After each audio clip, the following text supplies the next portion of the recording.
नमस्कार साथियों, मैं सुदेश नागर स्वागत करता हूं आप सबका मेरे YouTube channel solution of biology with Sudesh नागर।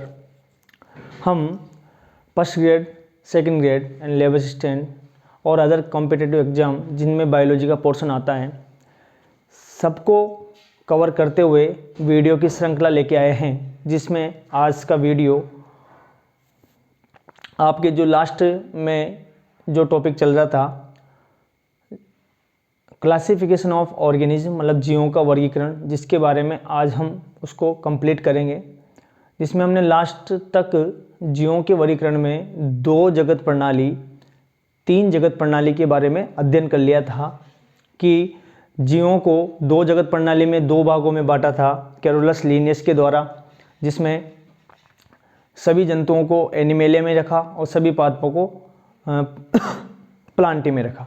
उसके बाद वो जो क्लासिफिकेशन है वो सक्सेस नहीं था, उसमें बहुत सारी कमियां थी। उसको आगे बढ़ाते हुए, उसकी कमियों को दूर करते हुए 3 जगत प्रणाली दी गई जीवों के वर्गीकरण की। 3 जगत प्रणाली में हमने देखा था जीवों को 3 भागों में बांटा। उसमें एक नया जगत आया था जिसे हमने प्रोटिस्टा नाम दिया। प्रोटिस्टा, और पहले बात हम बात करते हैं कि 3 जगत प्रणाली किसके द्वारा दी गई थी? अर्नेस्ट हैकेल के द्वारा। तो 2 जगत प्रणाली, 3 जगत प्रणाली को हम कंप्लीट कर चुके थे लास्ट वीडियो में। आज उससे आगे बढ़ते हुए आज का टॉपिक अपन ख़त्म करेंगे जीवों का वर्गीकरण, जिसमें आज स्टार्ट करेंगे कि जीवों के वर्गीकरण के लिए 4 जगत प्रणाली किसने दी, उस जगत प्रणाली में कौन सा नया जगत दिया गया जिसमें किन जीवों को रखा, तथा सबसे इम्पोर्टेंट क्लासिफिकेशन जो R.H.V. टेकर के द्वारा दिया गया था, पंच जगत प्रणाली, 5 किंगडम ऑफ क्लासिफिकेशन, जिसमें संपूर्ण जीवों को अलग अलग कैटेगरी में उनके अलग अलग लक्षणों के आधार पर डिफरेंट टाइप के जो भी अलग अलग जीव हैं सबको अलग अलग जगतों में रखा गया। उसके लिए हम बात करते हैं। तो चलो स्टार्ट करते हैं कि हमने लास्ट में हमारा टॉपिक था जीवों का वर्गीकरण। जीवों का वर्गीकरण, जिसमें हमने पहला वर्गीकरण देख लिया था 2 जगत प्रणाली वाला। 2 जगत प्रणाली जिसमें हमने देखा था कि ये कैरोलस लीनियस उस समय के सबसे जाने माने वैज्ञानिक थे, जिन्होंने वर्गीकरण के लिए आधार बनाया, तथा 2 जगत प्रणाली में उन्होंने संपूर्ण जीवों को 2 भागों में बांटा। जितने भी जंतु हैं सबको एनिमेलिया में रखा, मतलब जंतु जगत में रखा, और सभी प्रकार के प्लांट हैं या पादप हैं उनको प्लांट में रखा। तो 2 जगत प्रणाली बात करते हैं, 2 जगत प्रणाली सही नहीं थी, उसमें बहुत सारी कमियां थी। उस कमियों को दूर करने के लिए आगे हमने पढ़ा था लास्ट वीडियो में 3 जगत प्रणाली। 3 जगत प्रणाली जिसको अर्नेस्ट हैकेल के द्वारा दिया गया था। इसमें संपूर्ण जीवों को 3 जगत में बांटा था। इन्होंने एक अलग से जगत दिया जिसका नाम प्रोटिस्टा रखा। उस प्रोटिस्टा में एक कोश के जीवों को रखा, जो भी आगे जाके गलत साबित हुआ। लेकिन इसके बाद जो वर्गीकरण आता है, जहां से आज का टॉपिक स्टार्ट है, तीसरा है 4 जगत प्रणाली। 4 जगत प्रणाली की बात करें, 4 किंगडम क्लासिफिकेशन। तो साहब पहले हम बात करते हैं 4 जगत प्रणाली किसके द्वारा दी गई। तो 4 जगत प्रणाली कोपलैंड नामक वैज्ञानिक के द्वारा दी गई, बाय कोपलैंड। कोपलैंड के द्वारा 4 जगत प्रणाली दी गई। इन्होंने 3 जगत प्रणाली की कमियों को दूर किया, और क्योंकि 3 जगत प्रणाली में सभी एक कोशिकीय जीवों को, जो भी यूकैरियोटिक हैं, प्रोकैरियोटिक हैं, सबको एक ही जगत में रख दिया प्रोटिस्टा में, जो कि गलत था। अब इन्होंने एक नए जगत की खोज करी जिसका नाम है मोनेरा। मोनेरा। इस मोनेरा में इन्होंने जितने भी प्रोकैरियोटिक जीव हैं जैसे लाइक दिस बैक्टीरिया, सबको एक नए जगत में रखा जिसका नाम है मोनेरा। तो इस आधार पर इन्होंने 4 जगत कौन कौन से बताए, इन्होंने बताए, पहला हो गया मोनेरा, दूसरा प्रोटिस्टा ऑलरेडी थाइसी, और तीसरा प्लांटी जो भी पहले दे दिया था कैरोलस ने, और एनिमेलिया। तो साहब हम बात करते हैं मोनेरा में इन्होंने किसको रखा। मोनेरा में इन्होंने संपूर्ण प्रोकैरियोटिक जीवों को रखा, जो कि सही था। जितने प्रोकैरियोटिक जीव हैं जैसे बैक्टीरिया हैं, बीजीए, ब्लू ग्रीन एल्गी हैं, नीलरी शैवाल, तो इनको मोनेरा जगत में रखा। और साहब इन्होंने प्रोटिस्टा में फिर किसको रखा, प्रोटिस्टा में रखा आधे या फिर प्रिमिटिव, आधे यूकैरियोटिक या प्रिमिटिव यूकैरियोटिक ऑर्गेनिज्म रखा। प्लांटी में ऑल प्लांट्स हैं और एनिमेलिया में ऑल एनिमल्स हैं। ठीक है साहब, यहाँ तक 4 जगत कंप्लीट होता है कि 4 जगत किसने दिया। 4 जगत प्रणाली कोपलैंड के द्वारा दी गई। इसने एक नए जगत की खोज करी जो कि 3 जगत प्रणाली की कमियों को दूर किया था। इसने सभी प्रोकैरियोटिक जीवों जैसे बैक्टीरिया को एक नए जगत में रखा जिसका नाम दिया मोनेरा। अब यहाँ से क्वेश्चन आता है कि 4 जगत प्रणाली में कौन से जगत की खोज हुई, वो है साहब मोनेरा। अब 4 जगत प्रणाली में हमने देखा, इसमें माना इसने प्रोकैरियोटिक यूकैरियोटिक अलग कर दिया, लेकिन यूकैरियोटिक में भी बहुत सारे ऐसे हैं जो जो सेल वॉल तो प्रेजेंट है से। अब सेल वॉल प्रेजेंट हैं तो उसमें पोषण की विधि को ध्यान में नहीं रखा। बहुत सारे सेल वॉल युक्त हेटेरोट्रोपिक भी होते हैं और ऑटोट्रोपिक भी होते हैं। तो हेटेरोट्रोपिक, ऑटोट्रोपिक, सेप्रोफिटिक, ये जो मोड ऑफ न्यूट्रिशन है, पोषण के आधार पर भी इन्होंने पोषण को ध्यान में नहीं रखा। तो जो कमियां थी, इन सभी कमियों को दूर करने के लिए एक और प्रणाली आई जो कि सबसे महत्वपूर्ण और सबसे अच्छी साबित हुई, जिसे हम नाम देते हैं जीवों के वर्गीकरण की पंच जगत प्रणाली। हम बिल्कुल धीरे धीरे इस टॉपिक को समझ रहे हैं कि जीवों के वर्गीकरण की सर्वमान्य प्रणाली, सबसे अच्छी प्रणाली और जिसमें एक भी कमी नहीं हो, ऐसी प्रणाली कौन सी दी गई, पंच जगत प्रणाली दी गई, जो हम स्टार्ट करने वाले हैं। देखो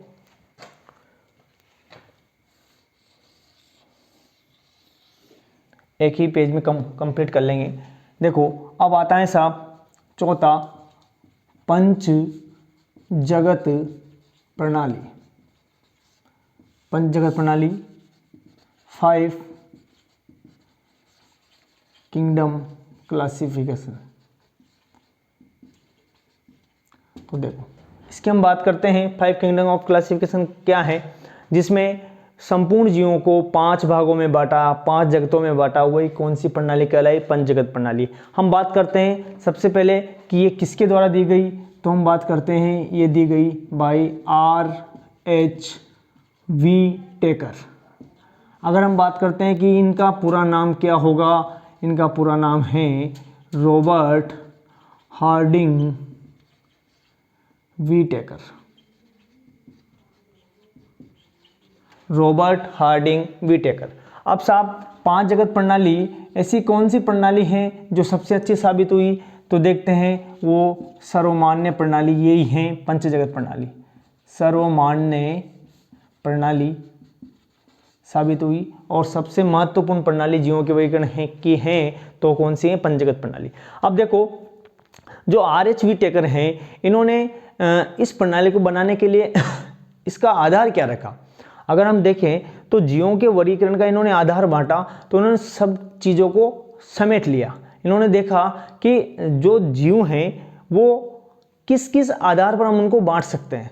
तो इन्होंने जीवों का वर्गीकरण का जो आधार रखा, वहाँ से क्वेश्चन आता है इंपॉर्टेंट कि जो 5 जगत प्रणाली हैं उसमें वर्गीकरण का क्या आधार रहा। तो इन्होंने आधार दिया, तो हम देखते हैं वर्गीकरण का आधार, बेस ऑफ क्लासिफिकेशन, क्या बेस रखा जिस आधार पर जीवों को बांट सके। वर्गीकरण का आधार बताया, क्या क्या आधार हैं, तो इन्होंने पहला आधार बताया कि कोशिका स्तर को देखा, कोशिका स्तर को, सेलुलर लेवल को देखा कि जीव प्रोकैरियोटिक हैं या यूकैरियोटिक हैं। पहले बात तो कोशिका को देखा, कौन सा जीव प्रोकैरियोटिक है, कौन सा यूकैरियोटिक, सबसे पहला आधार है। तो इसमें देखा इन्होंने कि जीव अगर प्रोकैरियोटिक हैं तो उनको अलग रखा, और यूकैरियोटिक हैं तो उनको अलग रखा। सब इस आधार पे बांट दिए। फिर उन्होंने देखा कि अगला आधार क्या लिया, अगला आधार लिया साहब बॉडी ऑर्गेनाइजेशन, मतलब शारीरिक संगठन, संगठन कैसा है उसका, बॉडी कैसा है, शारीरिक संगठन या शरीर संगठन बोल दें।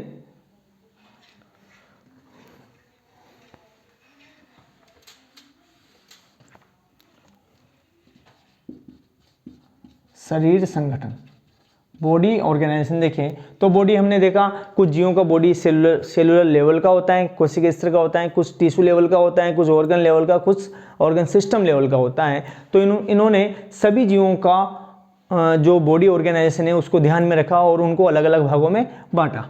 तो देखो इन्होंने जो शरीर संगठन लिया उसमें अपन देखते हैं सेलुलर भी हैं, टिश्यू लेवल भी हैं, ऑर्गन लेवल भी हैं और सिस्टम लेवल भी है, सभी लेवल को इन्होंने ध्यान रखा।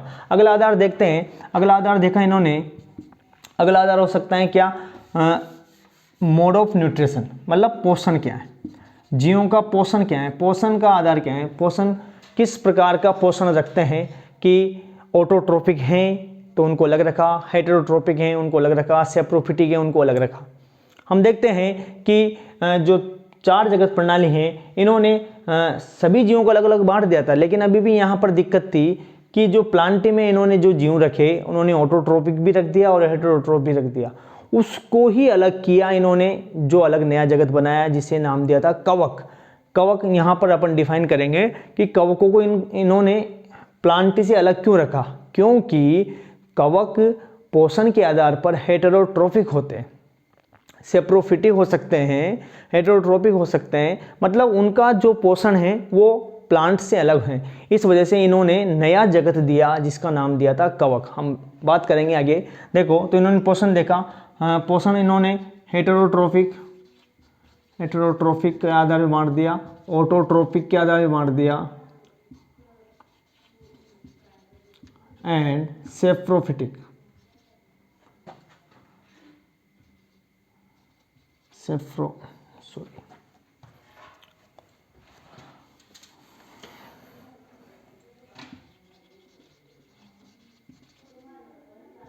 सेप्रोफाइटिक क्या दर्ज करती है, मतलब विषमपोषी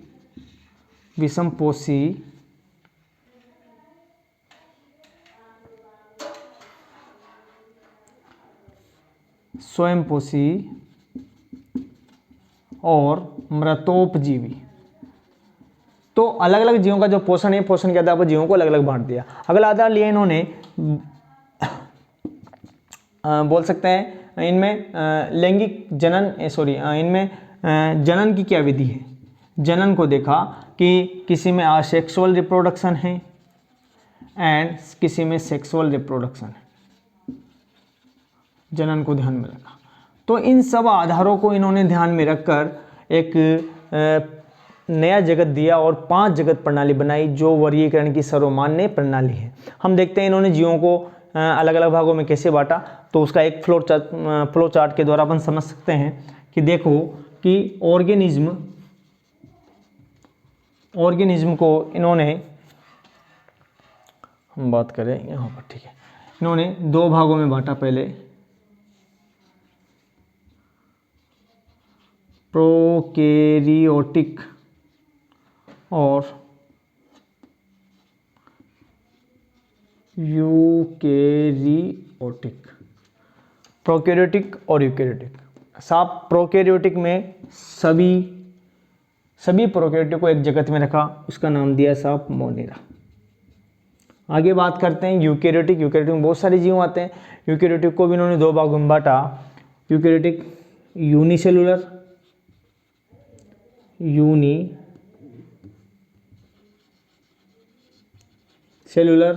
एंड मल्टीसेल्यूलर।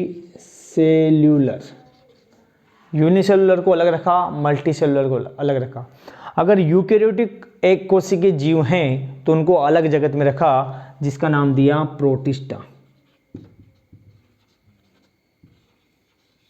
ठीक है साहब, दो जगत हो गए, मोनेरा हो गया, प्रोटिस्टा हो गया। अब देखो मल्टीसेलुलर में किस किस को रखा। मल्टीसेलुलर को फिर वापस इन्होंने अलग अलग भागों में बांटा। किसके आधार पर? इन्होंने देखा सेल वॉल प्रेजेंट है या सेल वॉल एब्सेंट है। कोशिका भित्ति के आधार पर मल्टीसेलुलर को इन्होंने दो भागों में बांटा। इसको मैं यहां पर देख लेता हूं। सेल वॉल अगर प्रेजेंट हैं उनको अलग रखा, और सेल वॉल एब्सेंट हैं उनको अलग रखा। तो हम बात करते हैं सेल वॉल प्रेजेंट किन किन में है। अब सेल वॉल प्रेजेंट हैं तो लगभग सभी प्लांट में जो भी आते हैं सब में सेल वॉल प्रेजेंट है, लेकिन वहां पर इन्होंने फिर उनको दो भागों में बांटा। किस आधार पर? ये इंपॉर्टेंट है, इस जगह से ही इन्होंने अलग जगत बनाया था। इन्होंने इसको फिर दो भागों में बांटा। अगर सेल वॉल प्रेजेंट हैं और पोषण हेटेरोट्रोपिक हैं, मतलब विषमपोषी हैं, तो उसको एक नए जगत में डिफाइन किया, उसका नाम है कवक। और कवक जगत बनाकर ही इन्होंने अपने वर्गीकरण को 5 जगत कर लिया। इससे पहले 4 जगत था जो ऑलरेडी यहाँ पर सो रहा है। एक नया जगत दिया था कवक। अब साहब ये तो हेटेरोट्रोपिक है, लेकिन अगर पोषण रहे ऑटोट्रोफिक रहे या स्वपोषी रहे, तो इन सभी जीवों को जो सेल वॉल प्रेजेंट हैं, मल्टीसेलुलर हैं और यूकैरियोटिक हैं, इन सभी जीवों को, और पोषण में ऑटोट्रोपिक हैं, इनको प्लांटी में रखा। अब लास्ट आता है cell wall absent. Cell wall absent इन सभी जीवों को एनिमेलिया में रखा। ठीक है, यहां पर ये अपना पंचजगत कंप्लीट होता है। लेकिन दोबारा वापस देखेंगे पंचजगत में क्या देखा इन्होंने। पंचजगत प्रणाली किसके द्वारा दी गई? R.H. व्हिटेकर द्वारा दी गई। R.H. व्हिटेकर, इसका पूरा नाम है रॉबर्ट हार्डिंग व्हिटेकर। जो पंचजगत एक सर्वमान्य प्रणाली है। वर्गीकरण का इन्होंने आधार क्या रखा? सबसे पहले कोशिका लेवल रखा। कोशिका यूकैरियोटिक भी है, प्रोकैरियोटिक, दोनों को ध्यान में रखा। शरीर संगठन देखा कि जो भी जीव हैं उनका शरीर संगठन सेलुलर लेवल का है या फिर टिश्यू लेवल का है या ऑर्गन लेवल का है या सिस्टम लेवल का, सबको ध्यान में रखा। उसके बाद देखा मोड ऑफ न्यूट्रिशन, पोषण की विधि देखी। अगर पोषण स्वपोषी हैं कि विषमपोषी हैं, विषमपोषी में मृतोपजीवी हैं या पैरासाइट हैं, अलग अलग नेचर को देखा। और लास्ट में देखा जनन में कि किस में सेक्सुअल रिप्रोडक्शन होता है, किस में असेक्सुअल होता है। सेक्सुअल रिप्रोडक्शन में कौन कौन सी विधियां हम देखते हैं, फर्टिलाइजेशन द्वारा होता है। और सेक्सुअल में बहुत सारी विधियां हैं, बडिंग है, फ्रेगमेंटेशन है, बाइनरी फिजन है, कॉन्जुगेशन है, अलग अलग मेथड्स आ सकते हैं। उसके आधार पर इन्होंने पूरे जीवों को 5 भागों में बांट दिया। जो हमने देखा कि ऑर्गेनिज्म मतलब जीव को इन्होंने सबसे पहले 2 भागों में बांटा, प्रोकैरियोटिक और यूकैरियोटिक। प्रोकैरियोटिक को पूरे सब प्रोकैरियोटिक को मोनेरा जगत में रख दिया, और यूकैरियोटिक को भी फिर 2 भागों में बांटा, यूनिसेलुलर और मल्टीसेलुलर। एक कोशिकीय यूकैरियोटिक जीवों को प्रोटिस्टा में रखा, और बहुकोशिकीय जीवों को वापस फिर 2 भागों में बांटा, सेल वॉल प्रेजेंट हैं या सेल वॉल एब्सेंट है। अगर सेल वॉल मतलब कोशिका भित्ति उपस्थित हैं तो उनको अलग रखा, कोशिका भित्ति अनुपस्थित उनको अलग रखा। कोशिका भित्ति उपस्थित है, फिर उन्होंने देखा कोशिका भित्ति उपस्थित रहती हैं तो प्लांट में रहती हैं और कवकों में रहती हैं, तो उनको फिर आगे 2 भागों में बांटा पोषण के आधार पर। अगर विषमपोषी हैं और कोशिका भित्ति उपस्थित हैं तो उनको रखा कवक में, और स्वपोषी हैं, कोशिका भित्ति उपस्थित उनको रखा प्लांट में रखा। और जितने भी कोशिका भित्ति रहित जीव हैं और मल्टीसेलुलर हैं, यूकैरियोटिक हैं, उनको किस में रखा? एनिमेलिया में रखा।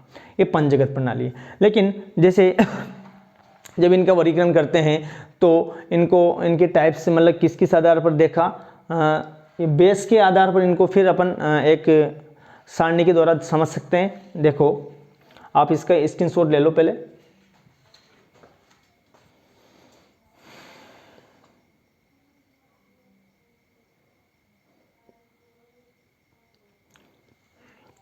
चलो हम बात करते हैं वापस कि इनके सारणी बना के अपन देख सकते हैं कि क्वेश्चन यहाँ सारणी से भी आता है। मैं इसको रब कर रहा हूँ, सारणी बनाएंगे अपन वापस।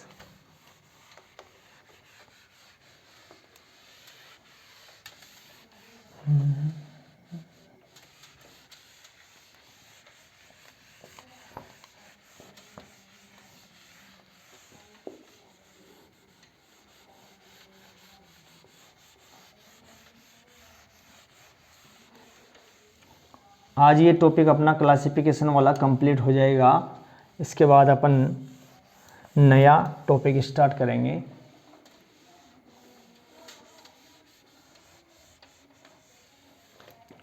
चलो स्टार्ट करते हैं। सारणी देख लेते हैं अपन कि टोटल 5 जगत है अपने पास। 5 जगत हैं, कौन कौन से? मोनेरा है, प्रोटिस्टा है, फिर कवक हैं और प्लांटी हैं और एनिमेलिया है। ठीक है साहब। मोनेरा को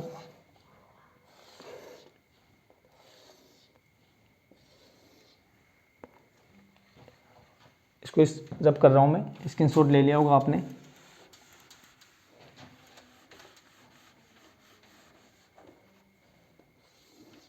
देखो इनको अपन लक्षणों के आधार पर भी बांट सकते हैं कि लक्षण क्या ले साहब। इधर ले लेते हैं लक्षण। लक्षण में अपन पहला पॉइंट ले रहे हैं कि कोशिका क्या है। कोशिका स्तर। कोशिका स्तर देखो, कोशिका स्तर हमने देखा मोनेरा में एक कोशिका है और वो भी कोशिका कौन सी है? ये है प्रोकैरियोटिक।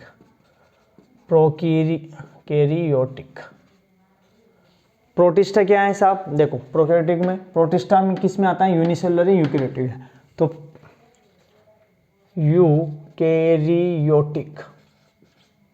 कवक भी क्या है? यूकैरियोटिक है। प्लांटी यूकैरियोटिक है और एनिमेलिया यूकैरियोटिक है। हम बात करते हैं वापस दूसरे स्तर पर आते हैं कि अब जब कोशिका है तो इसमें अपन केंद्रक देखते हैं। केंद्रक है तो केंद्रक यहाँ पर प्रोकैरियोटिक में केंद्रक अल्प विकसित होता है, अल्प विकसित। यहाँ पर यूकैरियोटिक है तो सुविकसित। सुविकसित, सुविकसित और सुविकसित हो सकता है।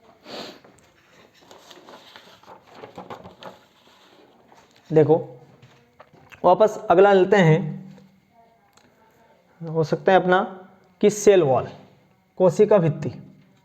कोशिका भित्ति। देखो ये लक्षण कंप्लीट हो गया, ये कंप्लीट हो गया। कोशिका भित्ति देखो साहब, कोशिका भित्ति भी सबसे इंपॉर्टेंट लक्षण है कि मोनेरा में कोशिका भित्ति पाई जाती है नहीं पाई जाती? साहब पाई भी जाती हैं और नहीं भी पाई जाती, प्रेजेंट भी हैं और एब्सेंट भी। अगर देखें सेलुलोज की तो एब्सेंट है, सेलुलोज की नहीं पाई जाती। यहाँ पर अदर सेलुलोज के अलावा जो पॉलीसेकेराइड की सेल वॉल होती है वो पाई जाती है। प्रोटिस्टा में साहब, प्रोटिस्टा में सभी एक कोशिकीय सेवालों को रखा गया है, जैसे स्पाइरो वगैरह हैं, क्लेमाइडोमोनास हैं, एक कोशिकीय सेवालों को रखा गया है। और सेवाल हैं तो यहाँ पर कोशिका भित्ति प्रेजेंट होती है, उपस्थित है। और कवक में भी कोशिका भित्ति उपस्थित हैं और प्लांटी में भी उपस्थित हैं, लेकिन एनिमेलिया में अनुपस्थित है साहब। ठीक है। अब यहाँ पर अपन बात कर सकते हैं, उपस्थित भी हो सकते हैं और कभी अनुपस्थित भी हो सकते हैं। देखो आगे बात करते हैं।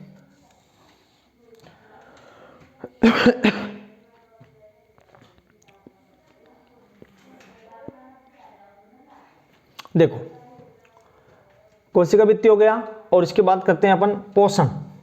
पोषण के आधार पर इनको बांट सकते हैं। पोषण देखें तो मोनेरा में सभी प्रकार के प्रोकैरियोटिक को रखा और प्रोकैरियोटिक एक प्रकार से देखें तो सभी इसमें पोषण ऑटोट्रोपिक भी होगा,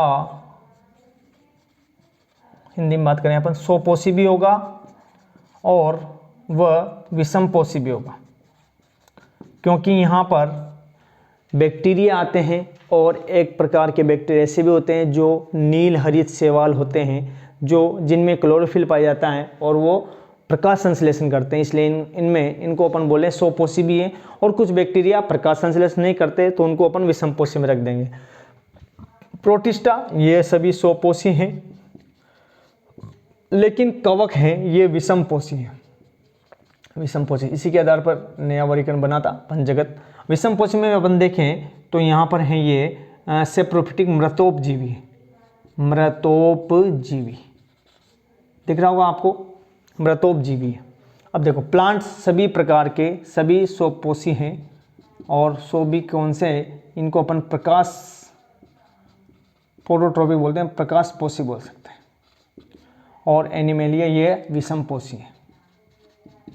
आगे बात करते हैं हम कि पोषण के बाद देखें इनमें जनन की विधि देखें तो जनन की विधि साहब, इसमें जनन मिलेगा अलैंगिक मिलेगा, और अलैंगिक भी कौन सा, यहाँ पर कॉन्जुगेशन मतलब संयुग्मन मिलेगा, अलैंगिक में भी संयुग्मन मिलेगा। प्रोटिस्टा में भी एक कोशिकीय के सवाल हैं तो यहाँ पर युग्मक संलयन बोल सकते हैं। लैंगिक जनन में होगा, अलैंगिक भी होगा, अलैंगिक भी होगा व लैंगिक भी होगा। और यहाँ पर लैंगिक होगा तो कौन सा होगा, युग्मक जनन, युग्मक संलयन बोल सकते हैं,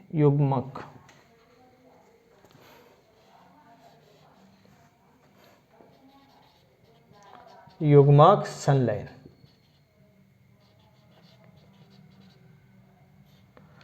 अब देखो कवक है साहब, कवक में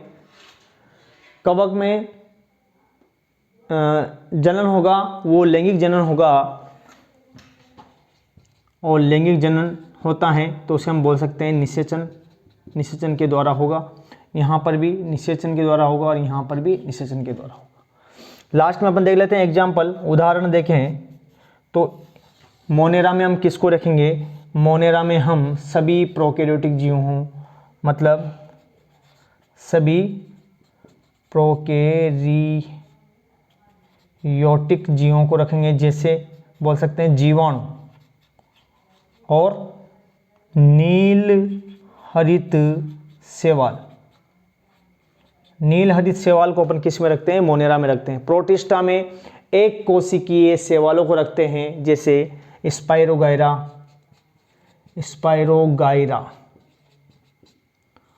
व क्लेमाइडोमोनास।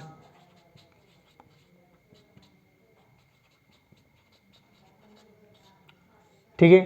कवक में हम सभी कवकों को रखते हैं, कवक में जैसे सेकेरोमाइसीज हैं तो सभी कवकों को रखते हैं। और प्लांट्स में जितने भी प्लांट, जैसे ट्री आ गया, हर्ब आ गया, श्रब आ गया, मतलब वही वृक्ष, शाक, झाड़ी, सभी प्लांट्स को रख देंगे।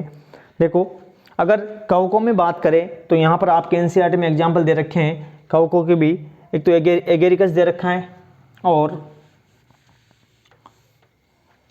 राइजोपस दे रखा है, जो कि इम्पोर्टेंट है क्योंकि एनसीईआरटी को अपन कवर कर रहे हैं। यहाँ पर अपन बात करें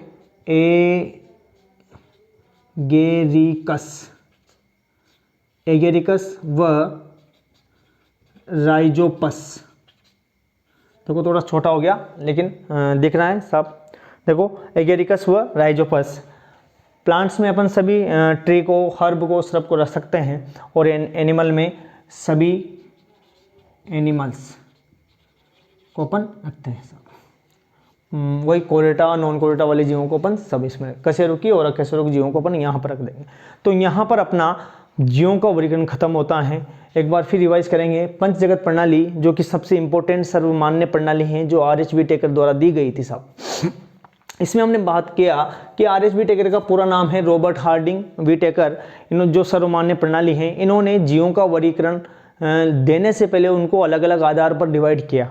जैसे आधार हो सकते हैं कोशिका कैसी है, प्रोकैरियोटिक है या यूकैरियोटिक है, शरीर संगठन कैसा है, सेलुलर लेवल है, टिश्यू लेवल है, ऑर्गन लेवल है, सिस्टम लेवल है।